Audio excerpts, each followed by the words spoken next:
Good evening, War Pugs. So, you can see I'm wearing the shirt. This is the Warrior Tier shirt, black t-shirt.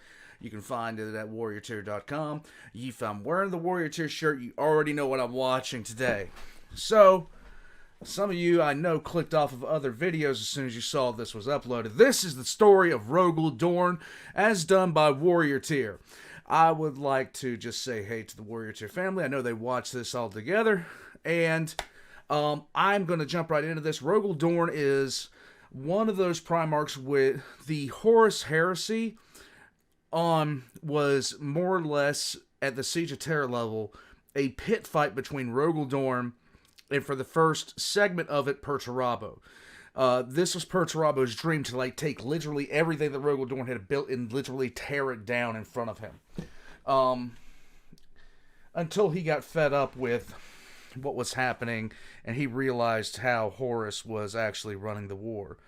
When I first read how Perturabo actually left the Siege of Terra, I was crying laughing because all I could imagine was Perturabo just yelling at his legion to get in the truck they're leaving.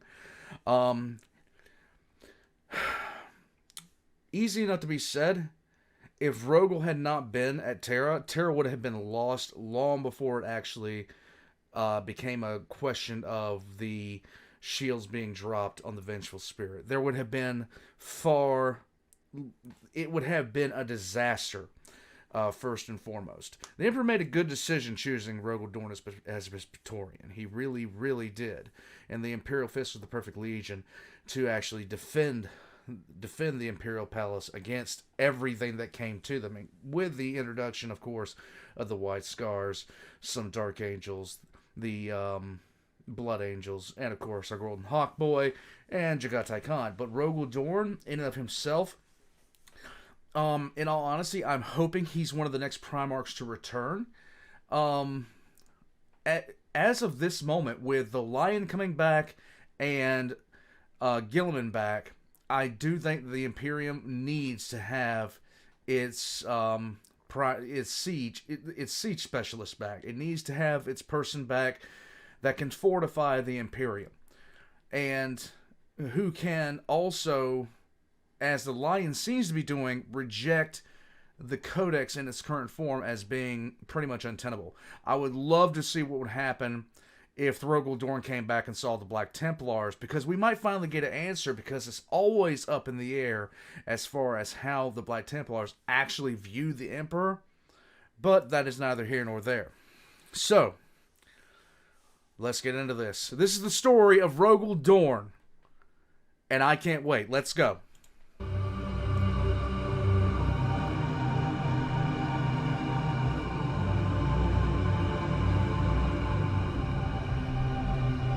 Fox in the Void's in this. Nice. I was there. Unholy Terra. I was there when we almost fell. I am here to see you all rise. I have seen 1,000 times before. Your names will be engraved on golden plates as old as our homeworld. The names you bore before your ascension to the ranks of our hallowed brotherhood are gone. Now, you will take a new name, as I did. Name. I chose Loyalist, I chose Puritan, and I chose Human. Not for us, the witch burnings of the Black Templars. Not for us, the wrath of the righteous angel. No. We are the excoriators. Second founding. Okay. We bled for Terra. We were led by ROGAL DORN himself. My name is Demetrius Catafalca, and you have earned, through blood and pain, the right to stand here. Dorn and I walked these halls long before his disappearance. The organs have played here for 12 millennia. This song is that of history, hope, and honor. My brother and friend, Dorn, knew the truth. You too will learn it, here and now. When Dorn was cast into the warp by the Vile Ones, he flew through time and space. He landed on a dead world, a cold world.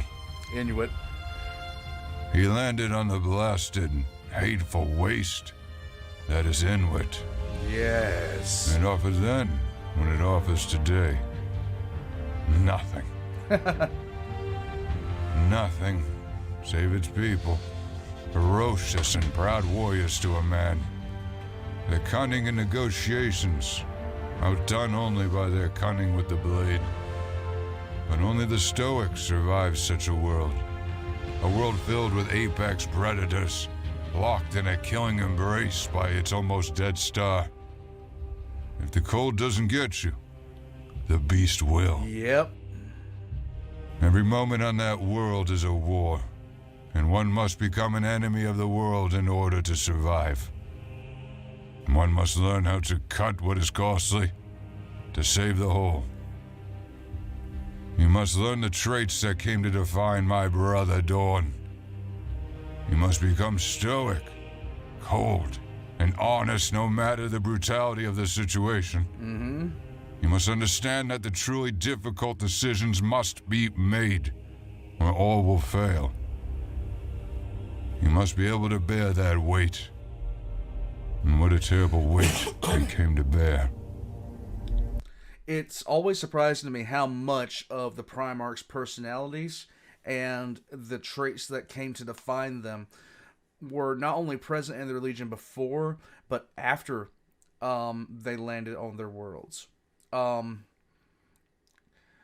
Perturaba, for instance, his entire motif became the absolute will to break a defending army. That was his entire reason for being in many ways. A lot of the Primarchs landed on worlds that changed the way they were supposed to be, like Conrad Curse and the Night Lords. Conrad Curse was most definitely not supposed to be the way he was. Sanguinius was supposed to always bring the Blood Angels up out of the ignominy they were in before he came to the Legion. But certain Primarchs fit their Legion like an absolute glove. And ROGAL Dorn was one of those. Another one was, strangely enough, Angron and the Warhounds, because when he came to them, they were already a brutal Legion before Angron came to them, before they became the World Leaders. Here we go. Inwit grew long before the Emperor came to be. This is not heresy, it is fact. The men and women bred by that cold, pragmatic world led legions, built starships and conquered under their own banner. It was among these proud, noble warrior clans that a young ROGAL Dorn was raised. Just as the world of Inwit itself was divided by perpetual night and perpetual day, so became Dorn. The now legendary tactics of ROGAL Dorn were taught in basic form by his adopted grandfather of that world. As Dorn led those ice-born legions forth, he carried with him the lessons he had learned from those clan leaders. Lessons carried forth on the winds of legend by generations of bitter-edged warriors and their kin. With age came the refinement of the warrior's art. Dorn forged ships and weapons beyond the imaginations of the Inwit natives. Those ships and weapons were amassed into perfect legions by Dorn when the splinter fleets of the Great Crusade arrived. 40 years after his adopted grandfather's death, Dorn stood as the figurehead of the Inwit legions. His ship, the Phalanx, now a vessel of dread and legend, was the meeting ground between the Emperor and Dorn. Dorn's loyalty to the Emperor, his devotion to justice and righteousness, was wrought in iron from the first moment. Pretty much. The meeting aboard the Phalanx, the Emperor introduced the Astartes to Dorn. 1,000 soldiers who came to encapsulate the best of his traits. Pragmatic, tactical, and willing to be the last soldier standing, the last rock against the tide. A loyalty and devotion that still resonates through the Imperium to this day. Though Dorn was the 7th of the rediscovered Primarchs, he stood high amongst their ranks from the first moment. As time went on, as we carved our place amongst the damned stars, ROGAL Dorn's tale was being forged in blood and steel. So profound was his faith, so unfaltering his loyalty, that to this day, on Blessed McCrag stands a statue of your Gene father, shoulder to shoulder with his brother Gilliman. That statue still stands today. Crowned by an iron halo, forged from the fragments of 1,000 blades from 1,000 worlds. Blessed are those souls who journey to see such a hallowed statue. Blessed are those who kept the memory of my best friend alive to this day. Have you ever heard the words that ROGAL Dorn spoke to the 300 magistrates? Do not look at us for kindness. Do not look to us for hope. We are the rocks of its foundation. If you wish to hope, then look to what we make. If you wish for kindness, then look at those who will come after us. Do you understand? Do you see the burden that he carried, even in those early days? The Imperial Fists do not forget. We do not forget the sacrifices of the humans on Terra. Right. We, the excoriators, bear the weight of the sins of mankind. So, essentially, when the Emperor found Dorn, Dorn gave him the phalanx, and the Emperor gave it right back. Dorn was... I can't remember in what order he was found in. But he was held in high regard from almost the moment of his finding. And it had something to do, of course, with the fact that he delivered an interstellar empire to the Emperor. We bear the fist of Dorn, just as the descendants do. We remain stoic, proud, and defiant. Though long gone are our days of waiting for war. We do not build as Dorn built.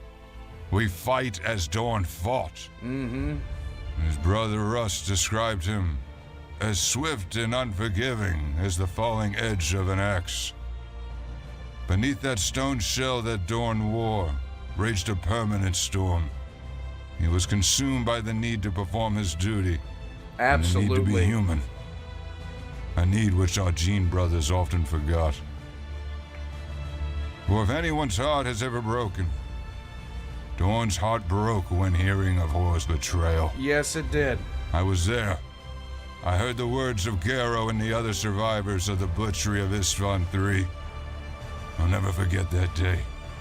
So long ago, aboard the Phalanx, after we saved the Eisenstein from the clutch of the warp. If you were to read any one book to pretty much summarize how, like, if I were to read any one book to get myself into the Horus Heresy, it'd be The Flight of the Eisenstein. Because it told things from Garrow's perspective, and Garrow was a Death Guard. He was a member of the Death Guard, and he was the battle captain of the 7th company of the Death Guard. And when Dorn found out, when he told Dorn, even though he was presenting irrefutable evidence to Dorn, Dorn almost beat him to death, but the entire time Dorn was holding back. And because if Dorn wanted to kill him, if Dorn really wanted to kill him, he would have killed him in his first strike. And the contrast between how Dorn was normally and Dorn upon learning of what Horus had done was so drastic. Not any time before or since have you seen Dorn in such a state. Like, Dorn was beside himself with anger, and he was about to kill the messenger. And it's so like it's so sad because it screwed him up so badly. It just did. Commander Garo of the Death Guard had told ROGAL Dorn, told all of us in fact, of the butchery, the depravity. And when he proclaimed Commander Garo a traitor, Garo saved us all, for he was aboard the Eisenstein. He had seen firsthand the barbarism, and he escaped to tell of the sights.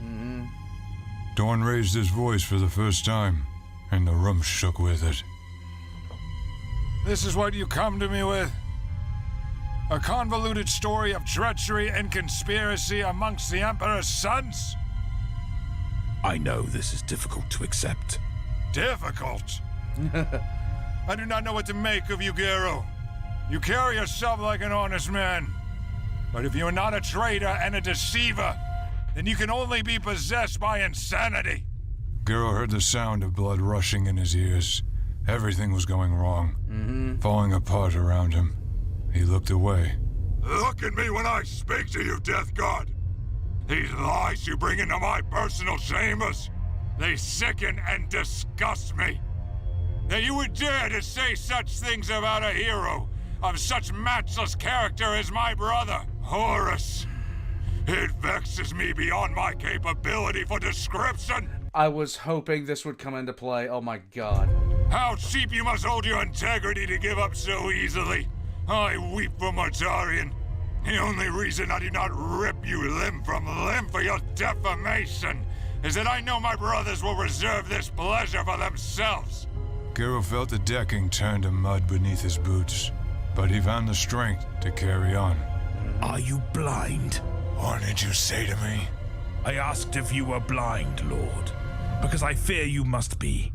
Only one struck by such a terrible ailment could be as you are. Yep. Yours is the blindness that only a brother might have, that of a keen judgment, clouded by admiration and respect. Clouded by your love for your kinsman. And he almost got beheaded for this. Dorn broke. Before I could blink, his blade was in his hand, roaring instantly to life. Get to your knees and accept your death while you still have the chance to die like an Astartes. We believed that was the moment when Dorn would lose his composure. I know I did.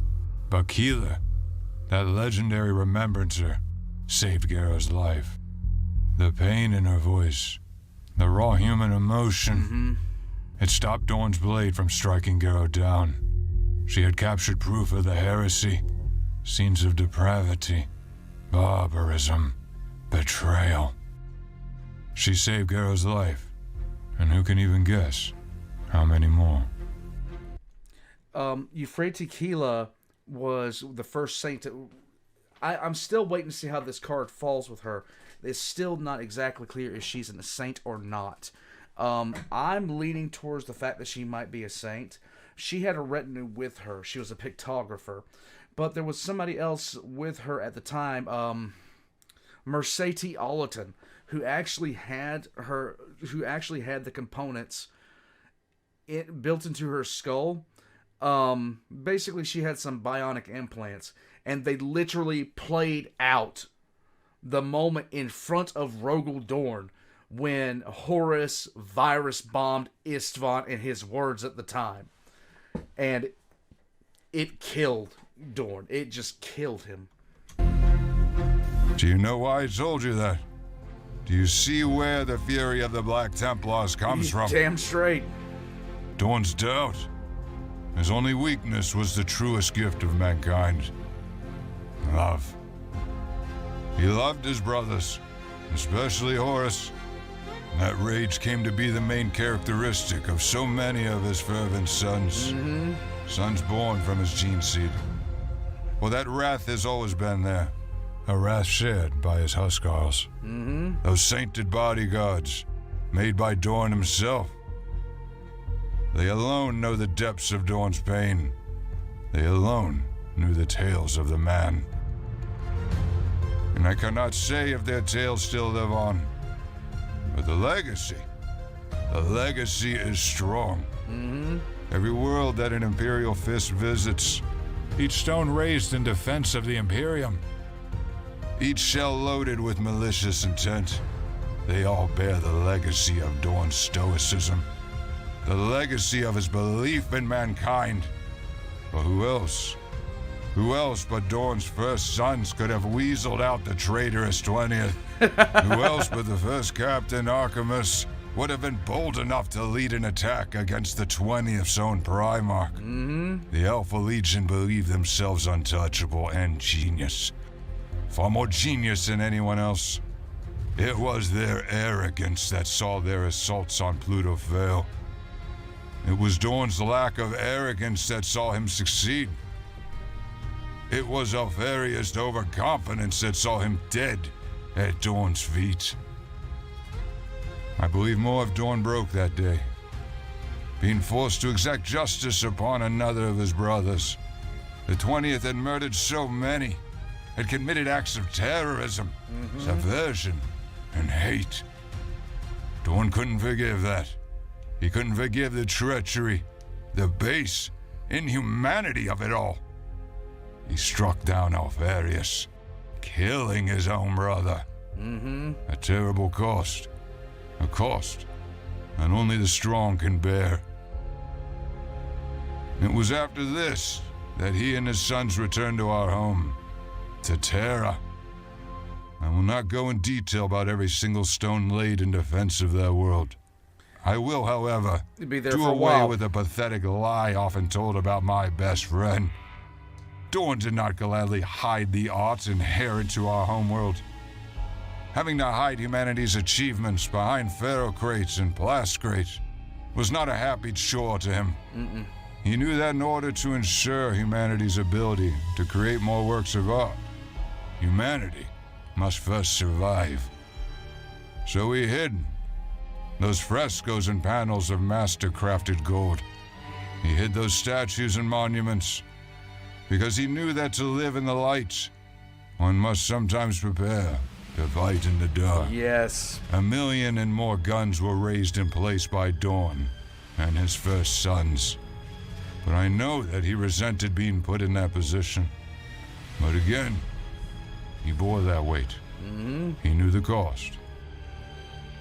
As the war spread like a cancer towards Terra, and then eventually onto the very walls of the Sanctum Imperialis itself, Yes. Dorn, prepared to enact the justice brought by the 20th once more. However, thanks to their schemes of the warp, Dorn and several dozen others were teleported to the wrong end of Horus' ship. Yes. they were forced to fight. Forced to carve their way to that final, dreadful place. I cannot imagine the strength needed to see what he saw. Now, as of the end of the last book, Dorn, oh god, it is so good. Dorn is being tempted by Khorne and has come very close to saying blood for the blood god, because Dorn's whole position has been he just doesn't want to think for a while. He's been for months, for years, doing nothing but thinking and plot and coming up with ideas and figuring out how to get things done. Just on and on and on and on he has been going, and all he wants to do is fight. That's all he wants to do now is fight. Just be normal and fight. And he's being tempted, as are many on that ship. In fact, I need to do something lore-wise on what happened when the Emperor when the Emperor Sanguinius, Dorn, the Custodes, and the companies of Blood Angels and Imperial Fist actually teleported onto the ship. Because Dorn is not in good shape right now. Just saying. It was Dorn who found Horus, Sanguinius, and the Emperor. The pain of seeing one brother dead and finding your father dying. Who else but ROGAL Dorn could shoulder that terrible, awful, evil weight?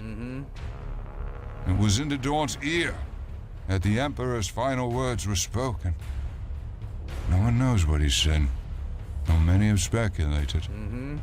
It was ROGAL Dorn who carried his father's broken body to the Golden Throne, It was ROGAL Dorn who carried a god, as he had once been carried as a boy on Inwit, so very long ago.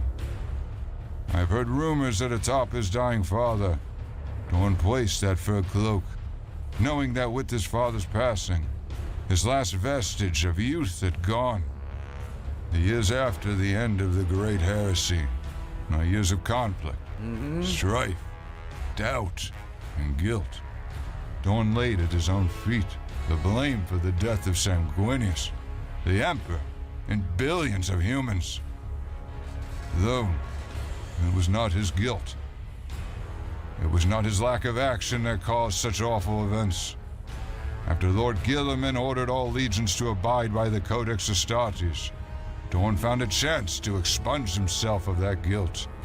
He threw himself and his sons into the iron cage. Once again, another of his brothers had decided to devote his life to slaying the innocent. And it was in that trap that Dorn excoriated himself. It was there that from him was bled the guilt of ages past. Each wound, each fallen son, each shot fired into the Iron Warriors broke ROGAL from his self-made prison. As he broke from the iron cage, from the cage of his mind, free of guilt, free of regret. The toils and trails of the weeks in the iron cage had remade him. He had been forged in flames of suffering, tempered in the blood of traitors and heroes alike. Dorn was pulled from his iron tomb by Guilliman, for the Lord Regent feared that Dorn was to be killed by the Iron Warriors. Wasn't And wrong. perhaps in his own way, Dorn did want to die. Probably did. But he lived on. He was free of guilt of the heresy, but he felt keenly each death suffered by his brothers. As more Primarchs fell or faded, so grew his temper, his wrath. Many believe ROGAL Dorn to have died by the blades of the First Crusade. Many believe he was simply overcome with grief and surrendered his life. There is no proof of his demise, Nope. other than his hand. That skeletal relic, scrimshawed and venerated by his sons. I do not believe Dorn to be dead. I don't either. If I have proof of his life, I will not share it. But I have even less proof of his death. I do not think he is dead. I believe that he still brings judgment to the foes of the Imperium, sailing on darker tides at the reaches of his father's galaxy, bearing that weight on shoulders that carry it, shoulders that bear scars from ancient wars. ROGAL Dorn lives on in his sons' hearts. Most definitely. Lives on in the countless statues and works of art. Every brick and bolt laid against the foes of humanity is an act of Dorn-like purity. He still lives on, and always will. He is the Imperial Fist, the bulwark, the shield that guards the innocent. And you, all of you hold within you the spark of his anger. You hold within your twin hearts the chill of the winds of Inwit. You bear the legacy of humanity's truest son. Go forth into the dark of the galaxy and spread the truest gift our species has. Spread the blinding light of our Father into the dark.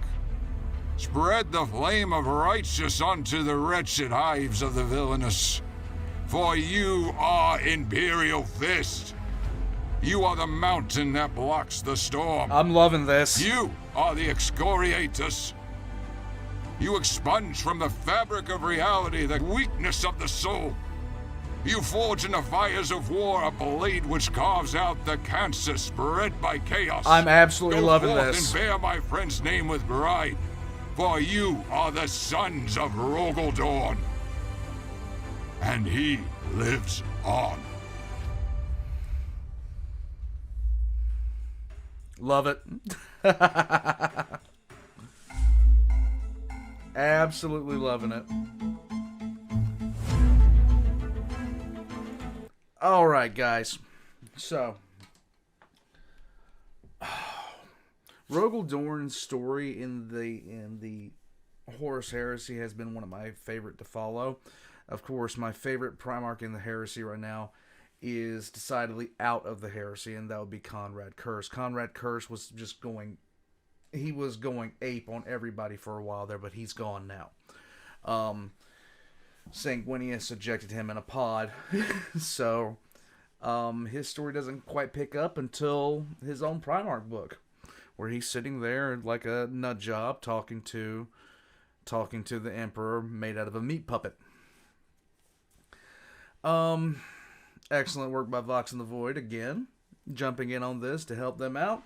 And once again, amazing work by Warrior Tier. I absolutely love it. There has been so many instances in the books where I have read the entirety of the Horus Heresy up until this point. So many books. I have gone through so much of it. Dorn has always been that resounding figure in the center of everything.